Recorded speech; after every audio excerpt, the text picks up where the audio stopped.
দোস্ত আমরা শহরে কি সব পানির মধ্যে গোসল করি, গাইসন করে যাই। দেখিস কি সুন্দর পানি, মনে হচ্ছে যে মধু মিশানো পানি। আরে দোস্ত তোমার তো গরম লাগছে, আমার তো ঠান্ডা আছে, তুমি নামবা নাই? আমি নামবো তো দোস্ত।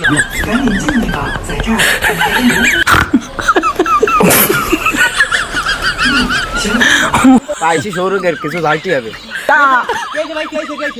বাড়ি কনে? বাড়ি ভাই শহরে। গ্রামের ভাই, হ্যাঁ এই যে এত বড় নদীতে কিছু আছে নাকি? হ্যাঁ আছে তো, বড় বড় কটা মাছ আছে, ভাই কি মাছ আছে রে ভাই? বড় বড় কুমির মাছ আছে, বড় বড় এরকম বড় বড়। এ দোস্ত আমি শুনেছি কুমির ডাং গাছতে বলে মানুষ ধরে আর গাঙ্গে তো বসে খাই, আমি আর নেই। ওরে দোস্ত আমার যে যাইছে রে দোস্ত, ওরে দোস্ত রে আমার যে যাইছে রে দোস্ত। ও দোস্ত ওরে বুঝি কিভাবে ধান্দা মারলাম, শুনলাম যে শহরের মানুষ তো জন্মে চালাক, এখন দেখলাম পুরোই বুকা, তাহলে বুকামি বানাতে সময় লাগে না।